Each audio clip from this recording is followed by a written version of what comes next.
Welcome everyone to our first after COVID meeting in person. So excited. It's so nice that we can be together and see each other and speak to, shake hands and all that. It's wonderful. This evening we have a really great turnout, so that's awesome too. We have several members of our STLE Alberta Executive group here this evening. There's myself. My name is Maribel Marco. I'm the coordinator for the Calgary meetings. There's also Clint in the middle, next to you, Song in the middle, Pete in the back, and Mr. Ralph in the front. So we have four. Did I forget anybody? Okay. So welcome everyone. Thank you for coming on this beautiful Monday night. Tonight I would like to introduce, we have Dr. Matthew, sorry, your last name is Hobbs. Dr. Matthew Hobbs. Matthew is the head of technical research and also R&D for EPT Labs. Sorry, I read it and it's on my screen behind me, so now I'm a little bit lost. He is an avid mountaineer, has 3 children, and is a very busy guy, and has been doing some work with ASTM. I hear you have tests that you've written for the ASTM and all that good stuff. Helped. So very exciting.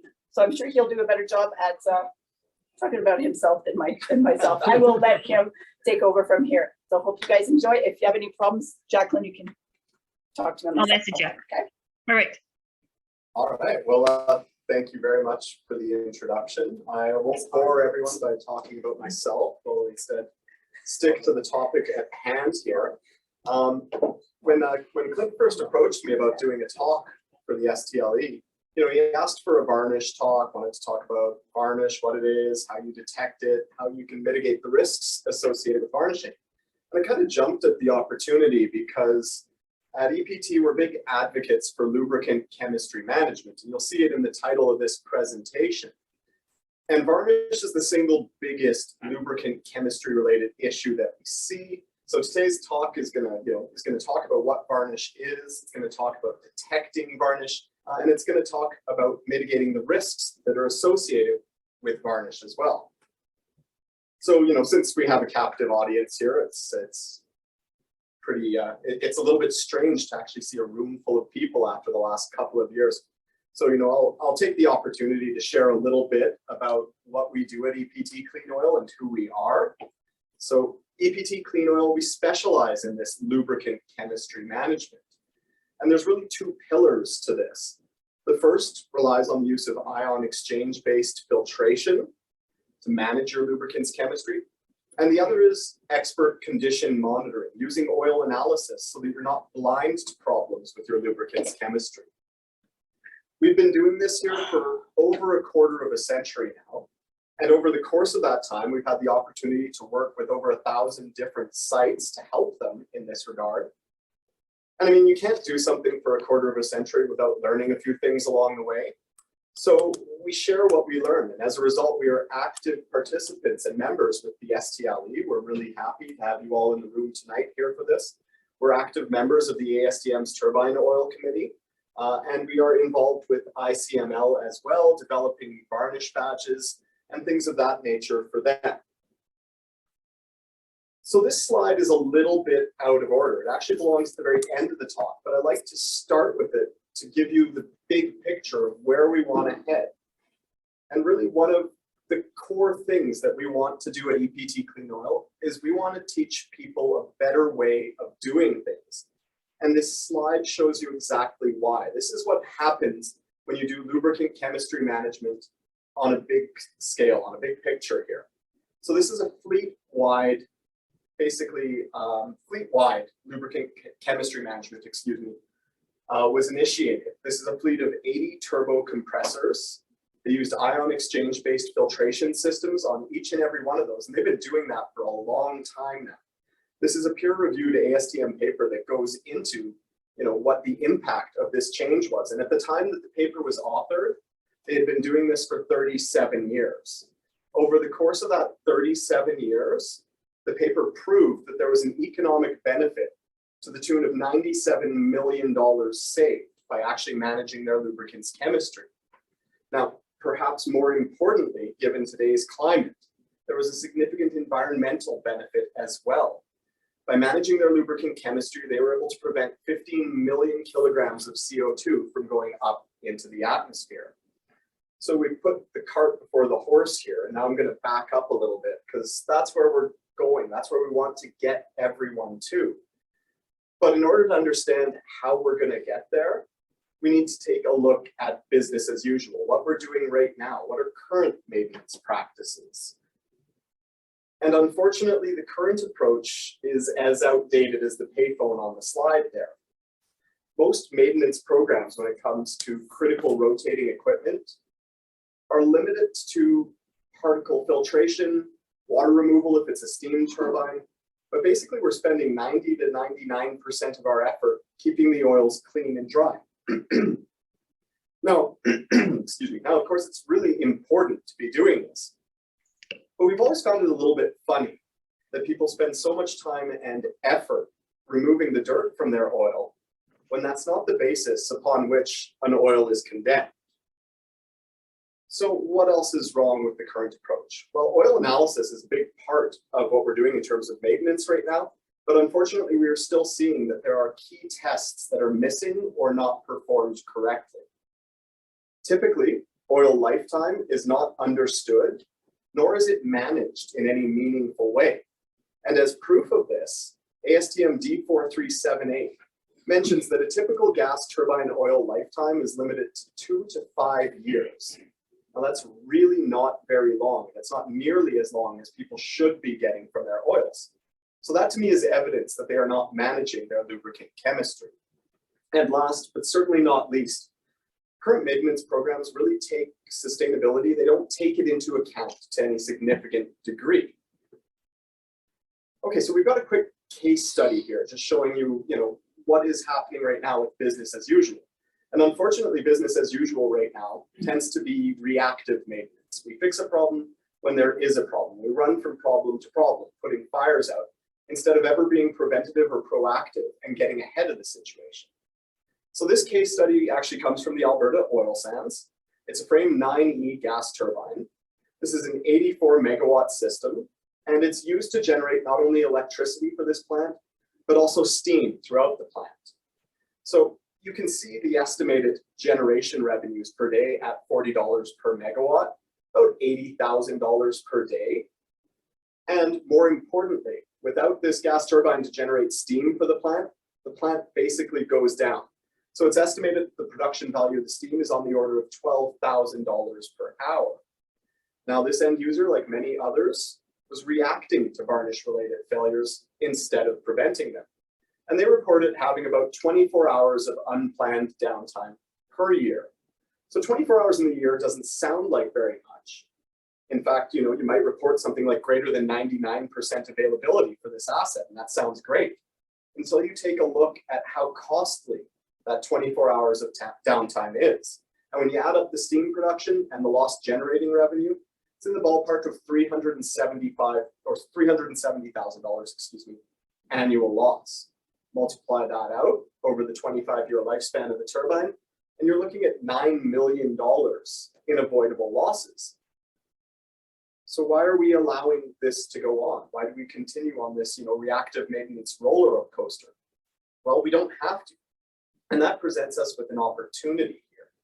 Business as usual isn't good enough. And we're big advocates here at EPT Clean Oil of lubricant chemistry management as the best way to close the critical gaps in our current maintenance programs.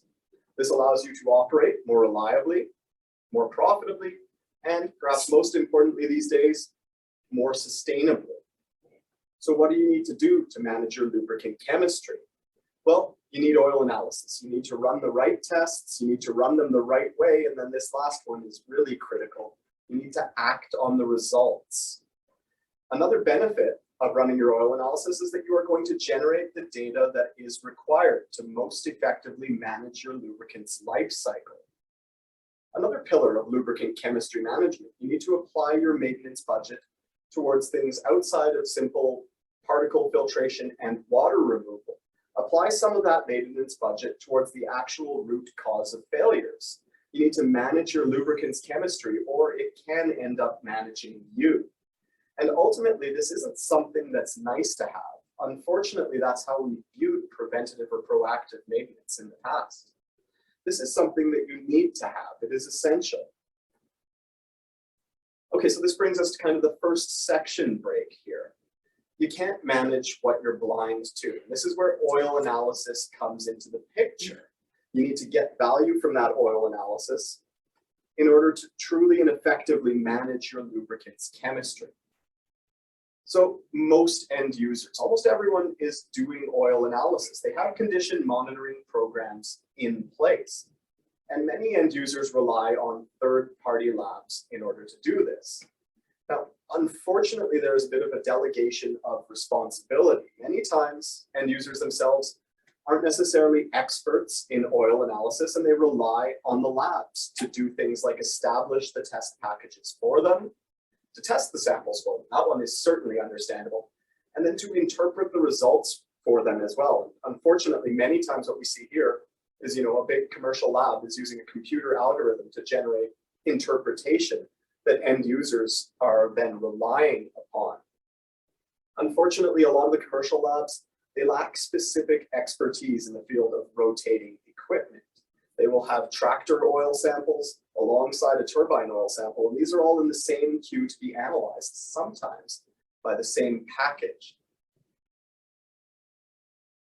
Okay, so it's really important that you run the right tests, that you get the tests that are specific to your application, that you communicate with your oil analysis lab and ensure that they know what they're talking about. If you're operating a turbine, you need to make sure that you're getting a turbine oil test package, preferably one that's based on ASTM D4378 or OEM recommendations.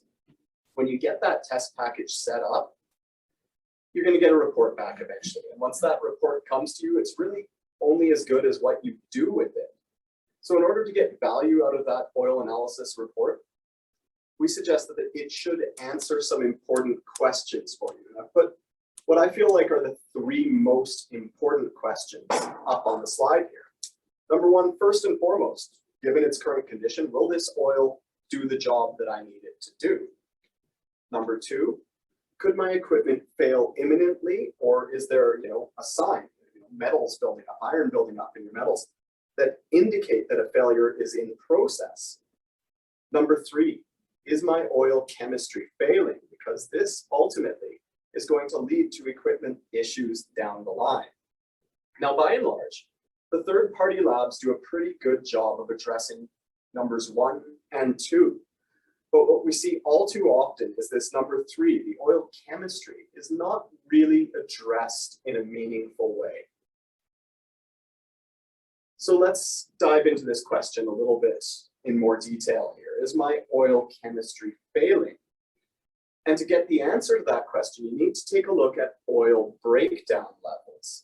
Now, oil breakdown impacts key parameters, including viscosity. So obviously this is very important.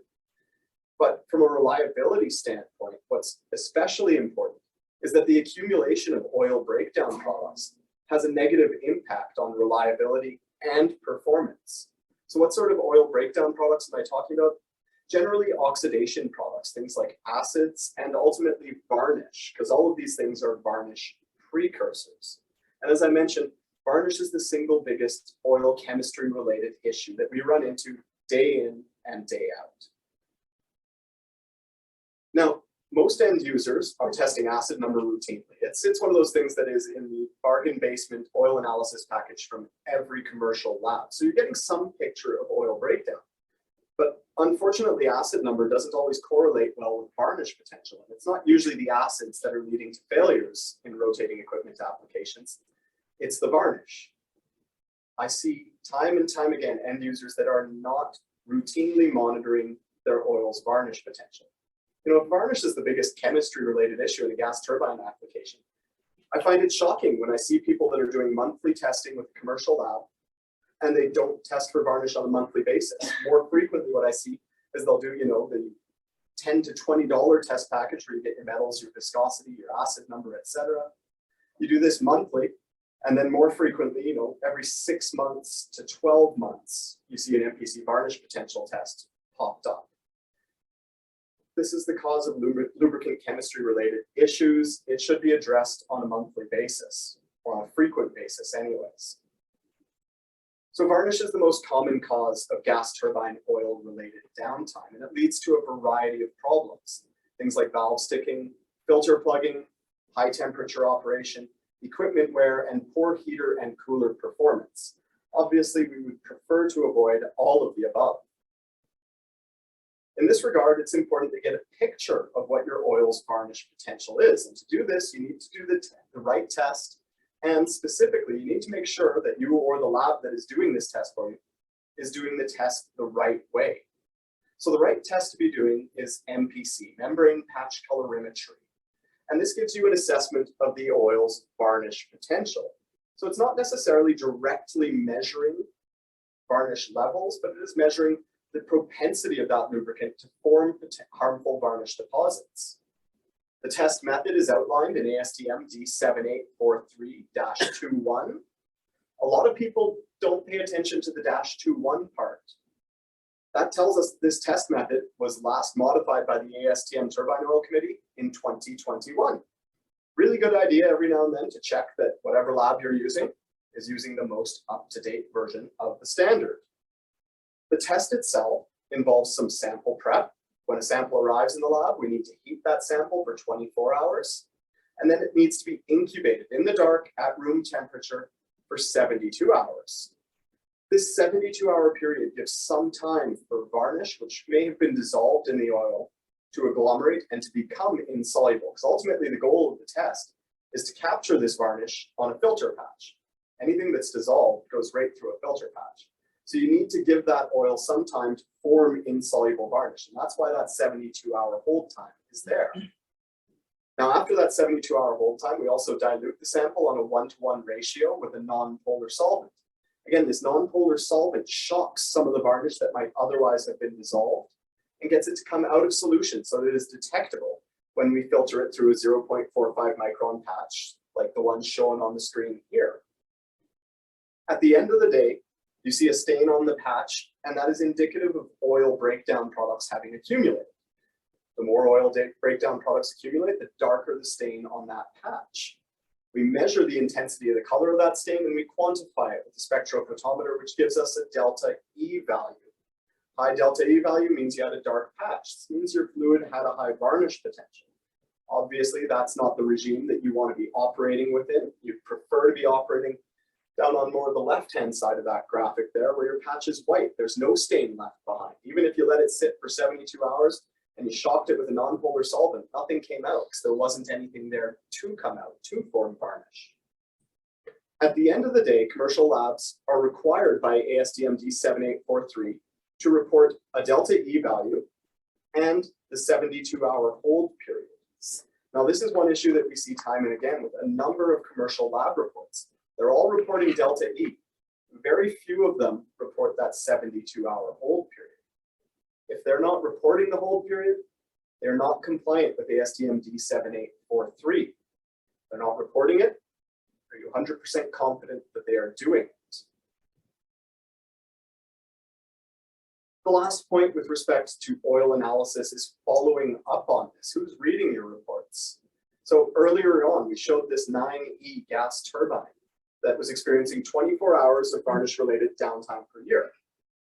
How do we know it's varnish-related? Well, they were doing oil analysis. They had a condition monitoring program in place, and they were even doing the right test the right way. They were just ignoring the result. The report was getting emailed to someone, and it was getting filed away in a folder somewhere. No action was taken, and as a result, costly failures incurred. So oil analysis, this is a really important part of lubricant chemistry management. The oil analysis pillar of it is really only useful if you actually act on what the oil analysis is telling you. This particular end user, they saw their problem. It's up there on the slide. They didn't do anything to manage it, and they paid the consequences, unfortunately. Okay, so let's talk now about oil chemistry and about varnish, because this is, again, an aspect of oil maintenance that we most often see being neglected. So in terms of chemistry, the primary breakdown pathway for lubricants is oxidation. And this is the main cause of oil-related failures and downtimes. Now, not coincidentally, it is also the basis upon which oils are condemned. So earlier on in the talk, I mentioned we put all this effort towards removing dirt and removing water. That's not the basis upon which the oil is condemned. It's the lubricant chemistry that condemns an oil. So according to ASTM D4378, some combination of increased acid number and a combination of decreased antioxidants is supposed to be used to condemn an oil. You know, basically you're looking in terms of acid number at how oxidized the base oil is, and in terms of remaining antioxidant levels at how much oxidative protection that oil has left. You know, when you get down below a certain critical threshold of antioxidant protection, your oil is going to undergo breakdown at a much higher rate. So you want to avoid that. That's usually the point at which we condemn an oil. Now, as oxidation goes forward, it generates polar breakdown products, things like esters, things like acids. And these things are, at least initially, soluble or dissolved within the oil. And this brings us to the root cause of varnish. Most oils themselves are made of hydrocarbon-based fluids. These are inherently non-polar. Now, when you put that oil into service, it breaks down, it oxidizes, and that leads to the formation of polar oxidation products. Now, if anyone ever took a freshman chemistry course in the room, and I'm sure many of you have, the professor or the TA or someone probably hammered home the point like dissolves like when discussing solubility. This means that polar fluids tend to want to dissolve in polar fluids, non-polar fluids like to dissolve in non-polar fluids, and the two don't really mix very well. Well, we've got polar breakdown products here and a non-polar fluid, and this is the cause of varnish deposits. These breakdown products, they're soluble initially, but they have a very limited solubility within the oil. Each oil has a finite capacity to hold these breakdown products within solution and to keep them dissolved. But once they've accumulated beyond that point, they spill over into an insoluble state. And this insoluble state gives rise to deposits, to sludges, to all sorts of things that have a detrimental impact on the performance and reliability of our equipment. So this leads us into the varnish formation cycle. Again, you start with a new lubricant. And lubricant breakdown doesn't start the day that you put the oil into service. It starts the day that that oil is manufactured. The first day that it is exposed to oxygen, it is undergoing breakdown. And that breakdown in the first step is unfortunately in the form of an irreversible chemical reaction, oxidation. This is so downhill thermodynamically that there is really no going back and recovering from this. So it leads to the formation of polar breakdown products and soluble varnish. Now, again, every oil has a finite capacity to keep some of this varnish dissolved, suspended within the fluid. But as these oil breakdown products continue to accumulate during service, eventually we reach the tipping point or saturation point. This is the point at which the oil can hold no more. And any further breakdown or accumulation of breakdown products beyond that point leads to precipitation and deposition. So the formation of insoluble varnish. Now, saturation is a really important concept here because this saturation point is what defines whether that varnish is dissolved within the oil or whether that varnish is coated out on a valve, for instance. So let's talk a little bit about saturation and varnish solubility. One important note about an oil's saturation point is it changes with changing temperatures. So an oil that is hot can hold more varnish in solution. An oil that is cold will hold less varnish in solution. And in order to demonstrate that, we've got a video here, which I'll just kind of talk about and cue up briefly before I hit play. So we've got two beakers of the exact same in-service turbine oil here. We've heated them up to 50 degrees Celsius. Now, at 50 degrees Celsius, they look pretty much the same. It's hard by the naked eye to tell the difference between these two. The beaker on the left is saturated with varnish. That varnish is dissolved and you can't see it because it's dissolved at 50 degrees Celsius. The beaker on the right, we have removed the varnish from that. This fluid is not saturated.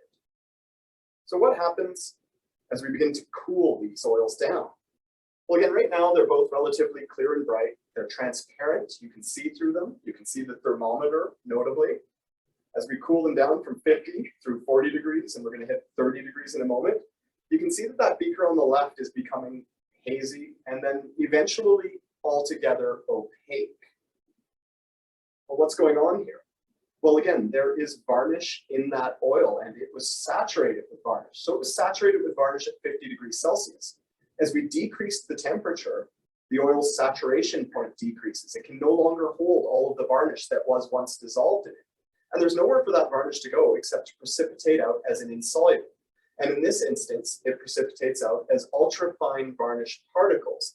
And these actually scatter light so that you can't see through the beaker anymore. This is why it's gone hazy or opaque and you can't see the thermometer. By contrast, that beaker on the right, it wasn't saturated with varnish at 50 degrees Celsius. In fact, it's not saturated with varnish, at the low temperature. I think we're down at about 10 degrees Celsius right now. So if there is no varnish in it, it really doesn't matter if that oil cools down. There's no varnish, nothing can come out. But when you do have varnish in a fluid, you need to be cognizant of what temperatures are within your system, because in cooler regions, that oil may have been fine and not had varnish, insoluble varnish in it, at the bearing, for instance, but as it gets back to the reservoir and cools down, you may see issues there, or perhaps, more importantly, you may see issues at a high clearance, a low clearance component like a servo valve. Okay, so this brings us to varnish management. We're going to kind of transition to the next part of this talk. Ultimately, there's a lot of definitions out there for varnish, whether it's soluble, whether it's insoluble, an organic residue, a lacquer, things like that. But ultimately, varnish is the result of unmanaged oil breakdown, unmanaged oil chemistry. So again, this gives us the opportunity to bring lubricant chemistry management into play here. If you manage your lubricant's chemistry appropriately, you can prevent saturation, and in doing so, you eliminate the potential for varnish formation. You can also restore your oil to an unsaturated condition. Because every oil has a finite capacity to hold some varnish, if you restore it to an unsaturated condition, it can redissolve some pre-existing varnish deposit or particles which may be present. Like I said, that kind of transitions us into managing the unmanaged here, our chapter, as it were, on varnish mitigation. So there's a variety of different strategies out there to help end users mitigate their risks of varnishing. And there are a lot of different technologies that are offered in this regard because varnish is such a significant issue within the industry. Everyone's kind of throwing their hats in the ring with a solution. Now, regardless of what the brand is behind any of these, they will rely on one of three key strategies, or one of three different strategies.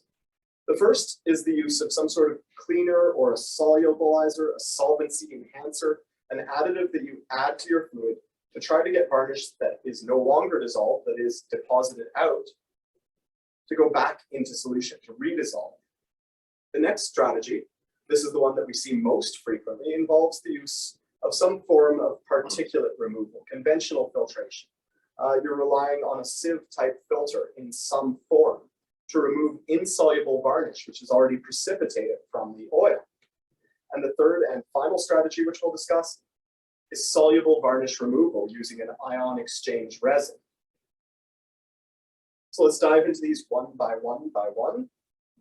First, taking a look at some of these cleaners, these solubilizing additives. There are several options available on the market at this point, but generally these rely on the use of an oil-soluble PAG, polyalkylene glycol. The suppliers of these additives will advise that you should add them to your fluid at about a 10% rate, so 10% additive, 90% oil, in order to help dissolve varnish within your fluid. Any pre-existing varnish deposits in your system, get them to dissolve back in the fluid. Now, the use of these products relies on two key assumptions.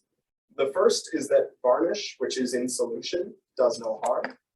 And the second is that varnish in solution will stay there. And these are dangerous assumptions. When we take a look at how these solvency enhancers work, they essentially work by changing an oil's saturation point. They increase the polarity of your fluid so that its ability to hold varnish in the dissolved state increases. You increase the saturation point. Now, Unfortunately, this doesn't actually solve the problem because the fluid will still become saturated eventually. In fact, we've seen in some instances the fluid actually becomes saturated with the breakdown products of the PAG, not the oil breakdown products themselves. Now, regardless of how far you increase the saturation point of the oil, eventually that oil will still become saturated. And the same chemistry we see playing out earlier, it plays out once again. Once it is saturated, it can hold no more. We see precipitation and deposition. So in a best case scenario, these products can allow you to defer some varnish problems. So they are very useful potentially when used in the right way. For instance, if you have an outage coming up in 1 or 2 months and you just need to make it to that outage without having a varnish trip, this may be a great option. It is a good short-term solution for kicking that varnish problem down the road a little bit. Again, it does not solve that problem. So, I mean, if you are adding this to your system and hoping that you're going to get another 2.5 years till your next outage, I would suggest that is not the most wonderful course of action. And we have some case studies in other presentations that show exactly that. Ultimately, for a long-term fix, you want an actual solution to this problem. So this brings us to the next strategy, which relies on particulate filtration. And again, the vast majority of our oil maintenance efforts go in this direction. So we've gotten really good at particulate filtration. So it's no surprise that a lot of the varnish filters that we see rely on technologies that employ particulate filtration. They come in many different forms. They can be conventional filters. They can be depth media filters. They can be electrostatic oil cleaners. The one thing that these all have in common is that they remove insoluble material from the oil. And as a result, they are a half measure. I would suggest that they're an effective half measure because filtration is, of course, very important. But if you're only removing the insoluble varnish from your fluid, you are not addressing the root cause of the problem. You are not addressing step 1 of the varnish formation cycle where we have this dissolved material in solution. When you pull out the insoluble varnish from an oil, for that insoluble varnish to be there in the first place, the oil has to have been saturated. So you pull out the insoluble varnish, you still have saturated oil going through those filters. That oil is still saturated. And remember those beakers? What happens if that oil cools down somewhere else? Your varnish problem just moves. Another issue with particulate filtration is that it offers little benefit until the varnish forms. Essentially, it works best when the oil is cold. And that's not usually the case when the turbine is up and running. So just kind of diagrammatically showing this, it interrupts the varnish cycle at stage 2. So it's kind of better late than never, an effective half measure. But ideally, you would want to get to the root cause of this, which is step 1. So just a case study to kind of dive into this in a little more depth. So this is actually a hydraulic system. This particular end user, they had an actuator that was sticking. And through root cause analysis, they saw varnish deposits on there. They had a high MPC varnish potential. So they had pretty good indication that varnish was leading to this actuator sticking.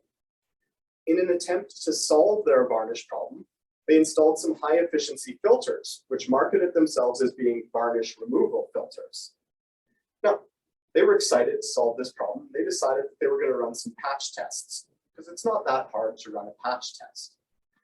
They did this basically using almost the same methodology as an MPC test, but they omitted that key 72-hour hold time that we talked about earlier. We're going to see how important that was. So they ran a patch test on a sample that they collected upstream of their new high efficiency filters and one that they collected downstream of these new filters. From the patch results that they got, it certainly looks like those filters are doing a great job. The problem is 1 month down the line, 2 months down the line, this actuator is still sticking. So have they solved the varnish problem? And when you do a proper MPC test, according to ASTM D7843-21, again, this comes into doing the right test the right way, you can see a much different result in that bottom row of the table. Going through the high efficiency filters, it really didn't change the oil's MPC varnish potential at all. But when you just ran a patch test without subjecting that oil to the 72-hour hold time on 72-hour hold time, excuse me. Very, very different result. So what's going on here? There's a fair bit to unpack. But essentially, the high efficiency filters, they were doing exactly what they advertised they would do. They were removing insoluble varnish, and they were doing so very effectively. So that when there was an upstream sample collected, you could see that insoluble varnish, because this lab filter patch, it's essentially just a small scale version of the filters that they installed on site. So the lab filter patch is catching insoluble varnish upstream of the filters. The filters themselves are catching that same varnish and removing it so that it is no longer present downstream. Does that mean the varnish was out of the oil? No, it means the insoluble varnish was out of the oil. What was left behind was a saturated solution of oil and soluble varnish. That soluble varnish is dissolved. It passes right through the high efficiency filters on site. It passes right through the MPC filter patch that they used for a quick patch test on site as well. Imagine trying to filter out the sugar from your coffee with a coffee filter. It's not happening, and this is exactly what's going on here. When you do the MPC test the right way with this 72-hour hold time, that gives time for some of this soluble, some of this dissolved varnish to agglomerate, to become insoluble so that it can become detectable. And when you look at the results here, you can see that the vast majority of the varnish in this system was actually soluble, because you don't see really any change between the MPC filter patches upstream or downstream of these filters. So essentially, the way I like to think about this is that the insoluble varnish here, it's the tip of the iceberg. It's what you see. But everyone knows that 90% of the iceberg is under the water unseen, and that's actually the dangerous part. That underwater part of the iceberg is the soluble varnish, what wasn't being detected by the patch test on site, what wasn't being removed by the high efficiency filters. And I like to do this case study because earlier on I talked about how important that 72-hour hold time is. The proof is right there on the slide. It makes a big difference. I believe the MPC here was 3 versus about 23, depending on whether or not you ran this test with the 72-hour hold time. So make sure your labs are reporting that, make sure they are doing that. This brings us to the third and final strategy that we're going to discuss today, and that is the use of ion exchange resins. And ion exchange resins are extremely useful here because this is chemical filtration. It allows you to remove things that are dissolved within the oil. So these ion exchange resins, they are essentially engineered polar media. They can remove soluble varnish, and because they are engineered, they engineer the chemistry of these so that they can be specific. They can remove oil breakdown products without impacting oil additives. One way that we like to present these resins to people sometimes is that this is essentially sacrificial surface area. The varnish, the soluble varnish, has an affinity for the resin bead, and it will coat out on these resin beads as opposed to depositing out within your system. Now, by removing varnish while it is still dissolved, while it is still soluble, you're interrupting that varnish cycle, which we posted earlier, at its earliest stage. You're also desaturating that oil. And again, every oil has some finite capacity to hold some varnish within solution. So you can also reverse this varnish formation cycle as well. You can clean up that oil so that it will clean up your system. Because one thing to note about this varnish cycle, that first step, oxidation, it is irreversible, unfortunately. But the remaining steps, the conversion of soluble varnish to insoluble varnish, these are physical changes which are reversible. Those beakers I showed you earlier, that varnish precipitated out as we cooled the saturated oil from 50C to 20C. I heat it right back up, it will go back into solution. So we can take advantage of that reversibility. If we desaturate the oil can then clean up the system as well. All right, so we have a little video kind of to demonstrate this here. So it's really hard to show something that is dissolved visually. So the little black specks here are not dirt, they're actually soluble varnish. You can see that, if I can get this to play, okay. You can see that as the oil is in service, it darkens, the varnish starts to accumulate. I jump the gun and hit next. The varnish won't deposit out on the valve until this fluid is saturated.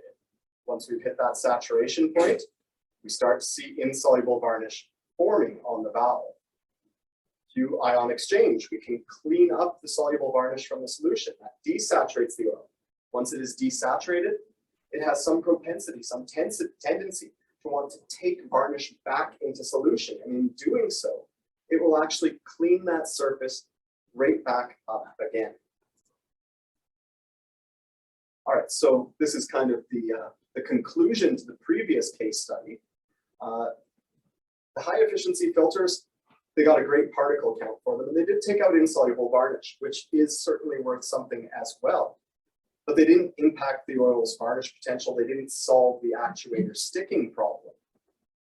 So this end user installed a soluble varnish removal system using ion exchange resin, ICB ion exchange resin. And when they did so, we get the bottom row of this table. You can see the impact of filtration in the top row versus resin-based soluble varnish removal. And you will note I have posted the 72-hour hold time as required by ASTM D7843. So this test is being run the right way. We are giving insoluble varnish a chance to crash out of solution on the downstream filter sample there. There's none left. That oil is unsaturated. So even when you give it that time, at 72 hours, no varnish precipitates out as insoluble. How does this look in the real world? It really depends how clean or dirty your system is. We see, variations on one of these two themes when users employ soluble varnish removal systems. In a cleaner gas turbine, like the one that we've shown on the top, we're plotting MPC varnish potential as a function of time here. In a cleaner system, like the one on the top, things clean up pretty quickly because any varnish that has accumulated is still within the oil. They haven't gotten to the point where there's deposits formed throughout the system yet. So you install these ion exchange filters, they remove the soluble varnish. Once that soluble varnish is gone, there's really not much else to remove. At this point, we go into maintenance mode, which is where we really like to be here.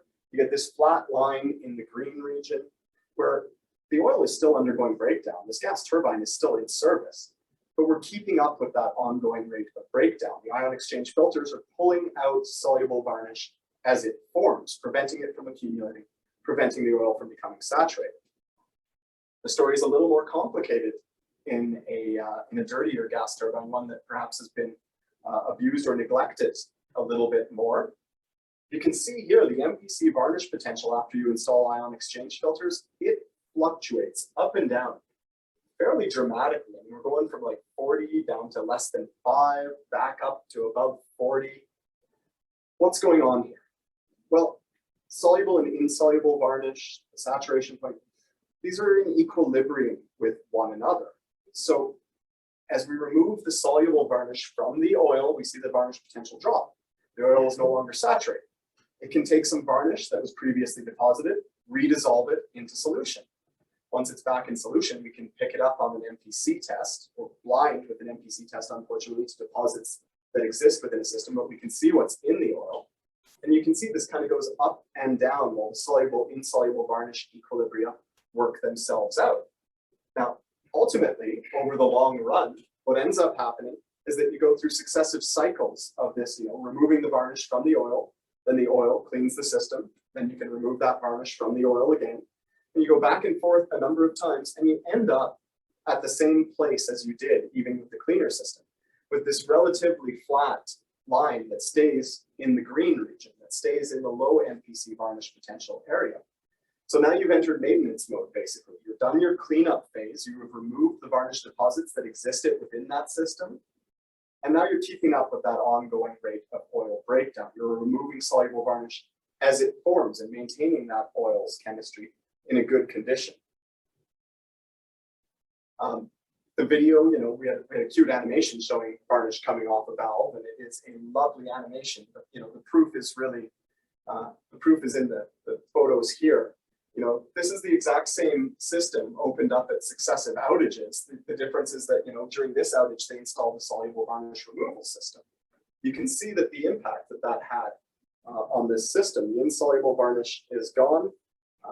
And again, that's what the oil's MPC varnish potential looks like. All right, so this brings us into kind of the final chapter of this talk. We talked about lubricant chemistry management, and kind of that's being upheld on 2 pillars. Oil analysis so that you can see what you're up against, and effective management of your lubricant chemistry using ion exchange resins. So this is where we want to get everyone to, the sustainable approach to turbine lubricant management. So I said sustainability. Sustainability is a 21st century operational tenet. When I first wrote this slide out, I had written a 21st century environmental tenet, and I kind of thought better of it because it's an operational tenet, not an environmental tenet. It has to touch on every aspect of what we do. Having said that, I acknowledge that the term is used very, very often. It is a buzzword. So because it is a buzzword, it loses some meaning because so many people throw it around so loosely. So I thought it would be useful to take a look at what sustainability actually means. And if you look it up in the Collins Dictionary, sustainability is the ability to be maintained at a steady level without exhausting natural resources or causing severe ecological damage. The thing that I like about that definition is it shows a very clear link between sustainability and maintenance. So essentially, if you want to operate sustainably, you need to follow best practices, and those include best practices for oil maintenance. We're talking about the energy sector and power generation. Emissions are a very significant issue. We all know that current CO2 emissions are not sustainable. This is the reason why there have been worldwide commitments and continue to be to reduce our emissions. The energy sector, for better or worse, is responsible for 76% of global greenhouse gas emissions. If you Google pollution and you click on the Wikipedia article, a power plant is the picture that shows up. Electricity production is responsible for about 1/3 of the energy sector, so about 25% of global greenhouse gas emissions. So this is a good news, bad news scenario. No one wants to be associated with, the picture of that plant billowing emissions into the atmosphere. But the good news of this is because CO2 emissions in this industry are so significant, that means that small changes actually have the opportunity to make a big impact. And if we're going to get anywhere when it comes to net zero 2050 and the various commitments that have been made to this, we need to take every opportunity we can to make these small changes. So one of these small changes that we feel can play a very important role is sustainable oil management. And we kind of developed this little play on words. We're all familiar with the 3 R's. It was indoctrinated into us in elementary schools that we reduce, we reuse, we recycle. We thought we'd switch this up a little bit. We'd have the 3 R's for sustainable oil management. And these are rethink, remove, and restore. So let's dive into these. Rethink is the biggest one. And this is the one I'm going to spend the most time on tonight. Because obviously, if we want to get away from doing business as usual, we have to rethink how we are doing things. So the first thing that I would suggest needs to be rethought is assets. It's not just about the machine. It's not just about the turbine or the compressor. Historically, this is what we have regarded as the asset, and we have looked at the oil inside it, that machine's lifeblood, as a consumable. Oils are assets too. It's just that they are not frequently maintained as such. And we need to only look at what happens when you do a bad job maintaining your oil to see how important that oil was. Poor oil maintenance leads to waste, leads to equipment damage, leads to lost production, and it leads to reduced efficiencies. Inherently, we know that these things are all unsustainable. We need to treat our oils like assets. That means we need to rethink oil waste. Right now, we've been looking at oils as consumables. We've been treating our turbine oils in much the same way that we treat the oil in our car engines. You use it for a certain period of time, and then you dump it when it's convenient, essentially, just to make sure that it's good.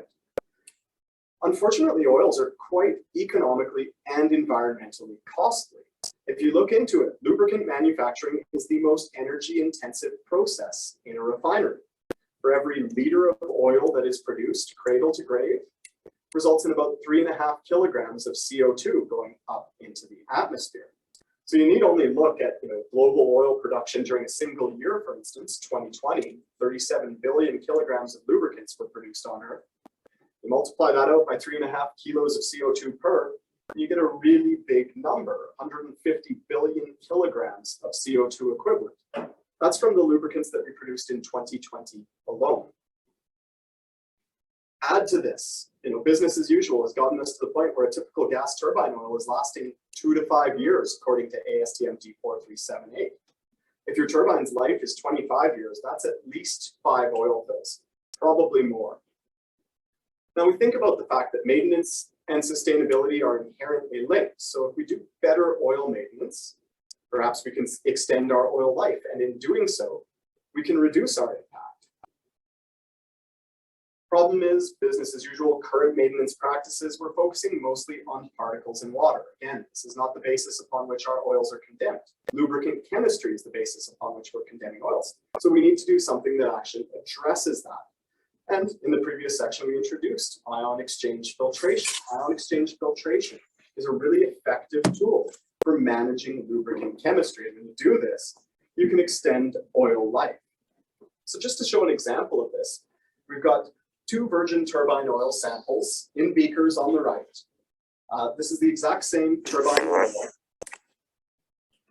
It's being broken down under oxidative conditions on a test stand in our lab. The only difference is the beaker on the left, we're just breaking it down.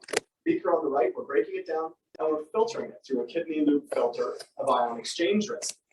You can see at the end of the trial period there, the difference in the 2 oils in terms of their appearance, in terms of their MPC varnish potential. If you actually proactively manage that lubricant chemistry, well, that oil on the right, it's still good to use. That oil on the left, unfortunately, it's not. It's headed likely for the incinerator and up into the air. And this brings us to a not something that just put on a breakdown stand. It's something that works in the real world. So this case study is why we need to rethink oil maintenance. This is what happens when you use an ICB ion exchange resin from day one. You remove those breakdown products as they form. So this is a gas plant. Their compressor driver, when they installed it, they installed a soluble varnish removal system using ion exchange resin. You can see over the course of our MPC varnish potential readings over time here, they've never gone above a 10. In fact, most of the time they've been operating well below that. And this turbine has now been operating at base load for 13 years. So I mean, typical oil lifetime, 2 to 5 years. They're at 13 years and this oil is in like new condition here. If you project out this oil's lifetime based on its breakdown levels and its remaining antioxidant levels, this oil is going to last longer than the equipment that it's installed in. So we also need to rethink oil management. Let's take a look at what the costs are associated with doing business as usual versus actually managing your lubricant chemistry. So for this example, we're going to look at a 7F turbine. It's pretty big, almost 23,000 liters in the reservoir.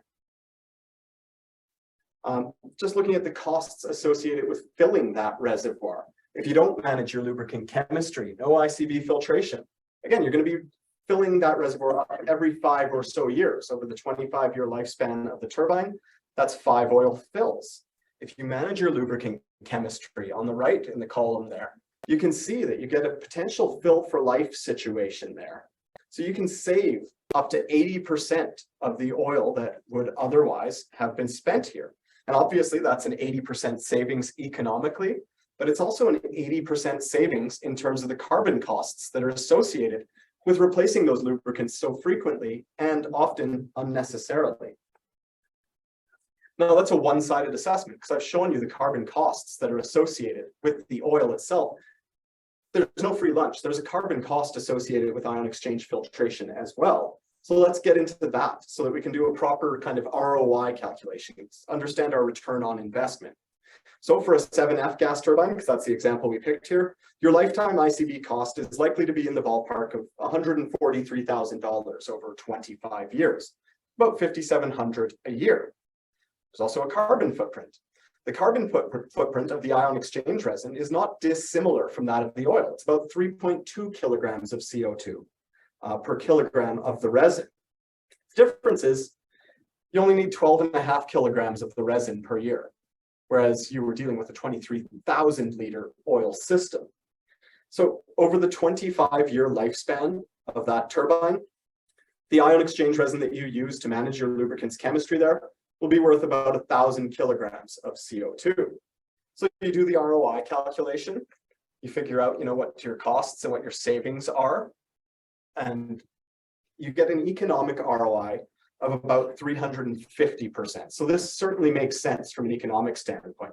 Simple lifetime extension of this oil alone pays off the lifetime conditioning costs associated with ion exchange resin. Where it really gets dramatic is when you get into the CO2 savings. The CO2 savings are just astronomical because you are preventing so much oil from going to waste. And when you actually calculate it out, you get an ROI of 32,000% or so. So that first R was rethink, and we've gone over that in a fair bit of detail. The next R is remove. We're going to rethink oil maintenance. We're going to manage our lubricant chemistry, and we're going to do this by removing oil breakdown products. Again, oils are condemned because of chemical breakdown, accumulation of varnish, acids, etc. If you can remove these using an ion exchange resin, you can extend the oil's lifetime. And just going back to not treating our oils like consumables anymore. This is how you treat an asset. You maintain it in this way. When you remove these, you can also ensure your reliability. The best way to deal with a varnish problem is not to have to deal with a varnish problem. We've got this case study here. Ideally, you install these ion exchange resins from day one so that you can maintain the lubricant proactively. They do still work for reactive maintenance. This particular turbine, they were having valve sticking issues. MPC varnish potential was critical. Installed ion exchange resin. You can see the MPC varnish potential decreased by 94%. The power turbine has operated reliably since. And from an economic and from an environmental standpoint, this charge of oil has been salvaged. It would have otherwise been disposed. They would have had to replace this oil. By removing oil breakdown products, that second R, we get to the third R, restore. We can restore a few things, not the least of which is reliability. We presented at the 7F users group last year or 2 years ago. Time flies. We had the opportunity to poll the users group. How many of you guys have had a varnish problem that led to a failure in the last year? 20% said they had. So 1 in 5 had had a varnish issue in the last year alone. So this really shows you the impact that varnish has on reliability. If you remove this varnish, if you manage your oil chemistry, you can restore reliability.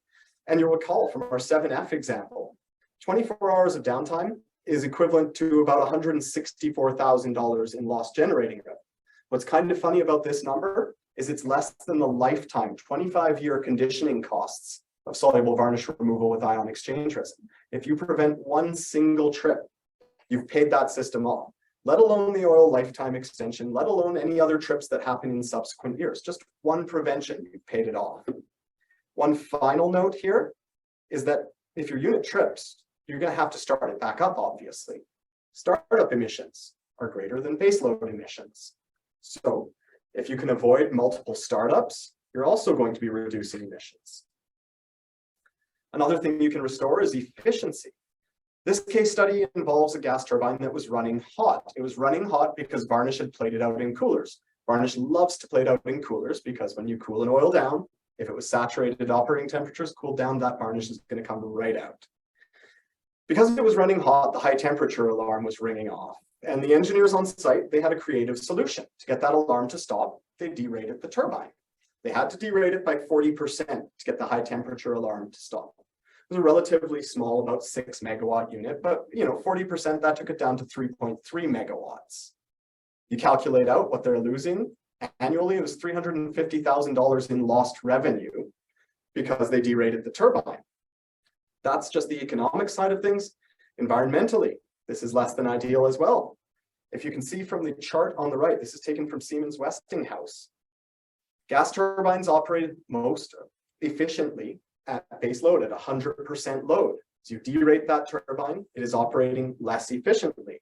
So when you follow this plot and you derate by 40%, that's a 12% loss in efficiency. You're burning more fuel or the same fuel to produce less power. Obviously, that is not sustainable. Now, the happy ending to this story is that eventually someone saw the light and decided to do something about the varnish problem other than derating the turbine. When they installed the soluble varnish removal system, you can see that it did exactly what it's supposed to do. It removed the oil breakdown products. It cleaned up that cooler so that the end user was able to achieve the required delta T when the oil went through there. Varnish potential dropped by 97%, bearing temperatures decreased, high temperature alarms stopped going off. They were able to run at full design capacity. They were able to save this charge of oil. You can restore profitability. We've looked at 3 case studies in this section, and the 4th kind of GE7F turbine that we just kind of keep coming back to as our example.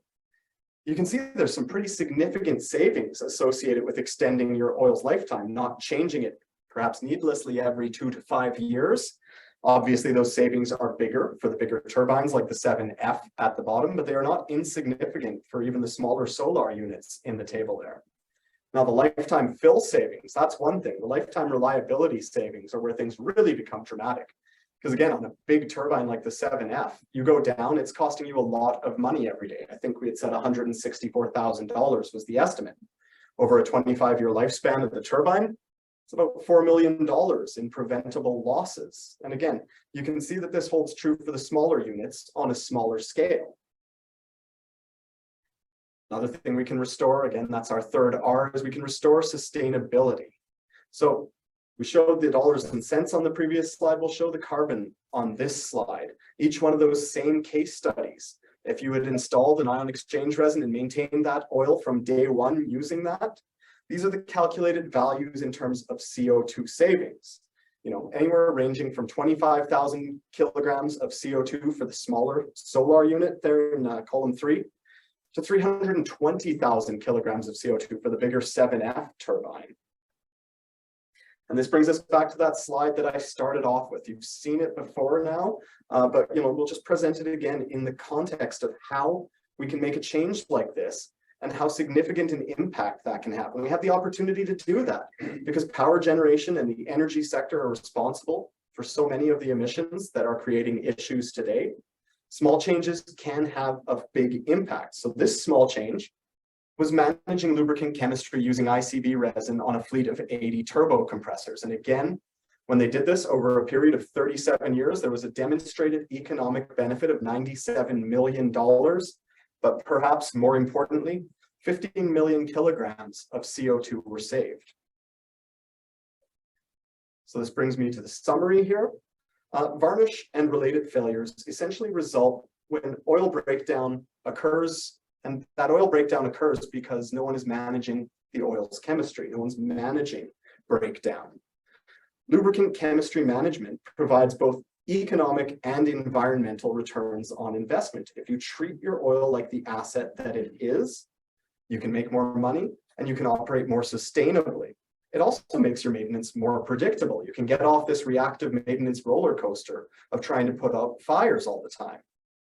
So what steps would we recommend when it comes to lubricant chemistry management? Again, oil analysis is really one of the pillars here. You need to obtain complete and reliable oil analysis data. You're blind to what you can't see. Once you have that data, you need to act on it. And one of the ways that we'd advocate you act on it is remove varnish, preferably as it forms, not after the fact. That's reactive. Better late than never. But by removing this varnish, you prevent accumulation, you prevent saturation, and you prevent all of these problems that we've talked about today. In terms of the take-home message from this talk, I'd suggest that lubricant chemistry management, it's got a demonstrated economic and environmental benefit. And that economic benefit is certainly nice to have, but it's that sustainability related benefit that takes this from a nice to have to a need to have. All that, our marketing team put together a really slick video that says all that in 2 minutes.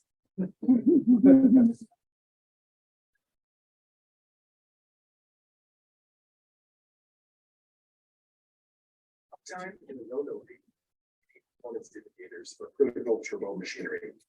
These critical assets must be available at a moment's notice 100% of the time. What is missing from this equation is that turbine lubricant maintenance focuses on particulate removal only, leaving chemistry in an unmanaged state.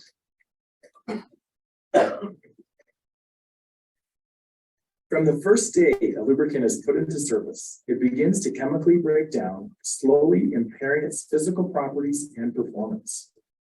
EPT Clean Oil partners with you to address the root cause of lubricant breakdown, applying science and solutions to transform the way industrial lubricants are used and maintained. We call this lubricant chemistry management.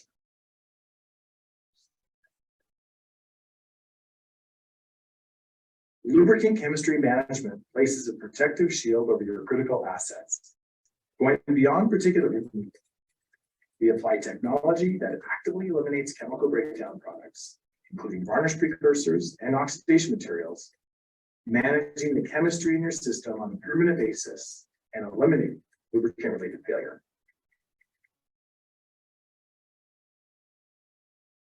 Lubricant chemistry management delivers unmatched economic and environmental returns, mitigating failure costs and lubricant-related carbon emissions. Target the root cause of oil breakdown and failure and take your maintenance program to the next level. Partner with EPT Clean Oil and change the economic and environmental performance at your plant with lubricant chemistry management.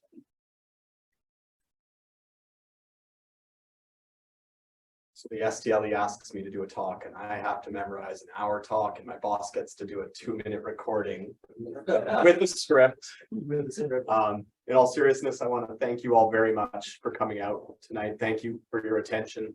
Happy to take any questions and happy to hang around, and my talk's over, so I can have a beer now, right? Any questions? I know, I have one. Mhm. So the -21 test that you're talking about, the STM, so the revision that was made in 2021, that include the 72-hour hold, or was that there before? That was there before. So how would you know if would they list it as the -21 or not? How would you know? I'd look at the lab report and see if they list the For what whole time. If they're putting it there, unless they're lying to your face, they should be doing it. Okay, If they're not putting it there, that is a serious question to ask of them. okay, I won't name names, but we recently hired someone from a commercial lab in Alberta. And she flat out told us they weren't doing the 72-hour hold. okay. Yeah. So the 21 has nothing to do with that, it's a different revision, No. different things I that were revised. believe it was either the 18th, was it Yeah, the 18th? yeah, that should be. Okay, -18 is when the 72-hour hold came in. The Okay. 21 had to do with an appendix guiding people on how to do MPC on phosphate esters. thank you. And that's it. Did you guys run the ruler test as well? Yes. We did that. Yeah, that's the part of this presentation that hit the chopping block, because as you can see, we're right at the hour mark. Another aspect of lubricant chemistry management is managing your antioxidant levels, making sure you never hit that critical threshold below Right. 25% is what they say, but it varies from oil to oil. But once you get below that, you'll see acid number just Yeah, when go we nuclear. customers recommend, we recommend the MPC and the Luber. Yeah. Yeah, we don't even offer a test package for someone that wants to come in and do like the standard lab testing with acid number, metals, viscosity, and particle count probably in water. You know, we offer all of these things, but we won't do it without doing an MPC varnish potential test and a ruler test, because if you're not doing those two tests, you're completely blind to that whole part of, is my oil failing? What's my lubricant chemistry doing? Do you do the emulsibility test for steam turbines? Yes, we do. Can you do them? I guess just as a comment, to speed up the process, when you have a varnish issue, like you can combine ICB with filtration, so. We speed up the process a bit. Yeah, it's I always try not to come across sounding negative on the filtration, because like it's a half measure and it's a really good half measure. I would never advocate against it. And the better filtration, obviously, the better. And if you can remove that insoluble varnish with a high efficiency filter, then you're going to be able to use the ion exchange resonance capacity for soluble varnish more effectively, because you know you're not having these constant cycles of the varnish redissolving and using up capacity on that. You know, if a normal filter or a high efficiency filter can do that job, let it. Mhm. Super interesting. Cool. Is ICB works for phosphate center? Yes. Yeah. It was originally developed for phosphate ester.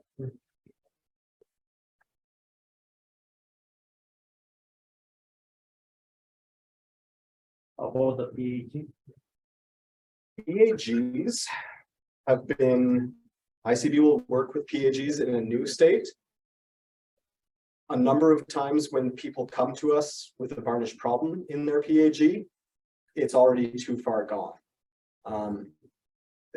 we have seen, a lot of these varnish patches that come from like a conventional gas turbine oil might have a patch weight on the order of 1 to 2 milligrams. Mhm. When we have people with PAGs saying they have varnish problems, those patches are coming in at like 50 to 80 milligrams. It is off the charts how much insoluble material gets produced by those when they eventually produce it.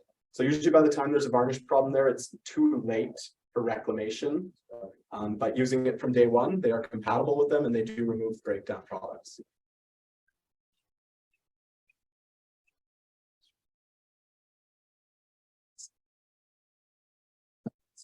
So you would change the PAG and then start when you have the new oil installed? Yes. Yeah, I mean, that's what I'd advocate for regardless of the oil. It's much better to get off the reactive maintenance habit. We have a lot of Petro-Canada people in the room here. Did you talk about the need to add top up every year? That unfortunately is in the cutting block. That is part of what you're getting at there with respect, maintaining your antioxidant levels. We've actually done a top up study with Triple Flow Excel Mhm. and just topped it up a certain percentage every 2 years. Now you can extend them up to that 25-year life cycle. Yeah, and top up is most effective when the oil is clean. If you're trying to top up into a system where the varnish potential is 40 or something, some of those antioxidants, they just get spent and used up right away in side reactions. That's not what they were there for, with the varnish and the breakdown products that are present. You top up in like a oil that's in a like new condition, you're actually going to get, 25% increase from a 25% bleeding feed, for instance. We have the turbine at Suncor Fort McKay there. We just did a top up on that. Look, my whole goal was to extend that long enough for me to retire. Yeah, we have turbo flow for 22 years now, in the steam turbine. Yep. But it was turbo flow, it's not RNO or. Yeah, and We top off with RNO because it's. and the chemistry in the old turbo flow is the old panic chemistry, which is different chemistry, and that's got its own inherent problems, which is why we canceled that. So now we do not have as much varnish issues, but the antioxidants are almost gone, and we have a foaming problem. So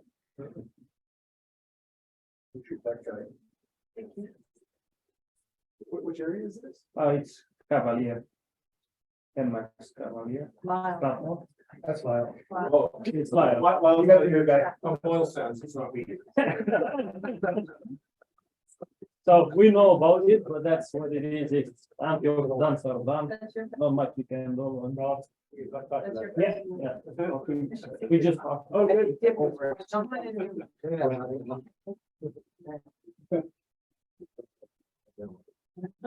Do we have any questions on Zoom? Nope. No, nothing here. We're good. Yeah, there's no questions there. Okay, awesome. Is that it for questions? Yes. I'm sure we can stick around too. There's so much more food, you guys, so you don't. Well, Dr. Matthew Hobbs said I'm better when I'm not trying to read at the same time. Thank you so much. I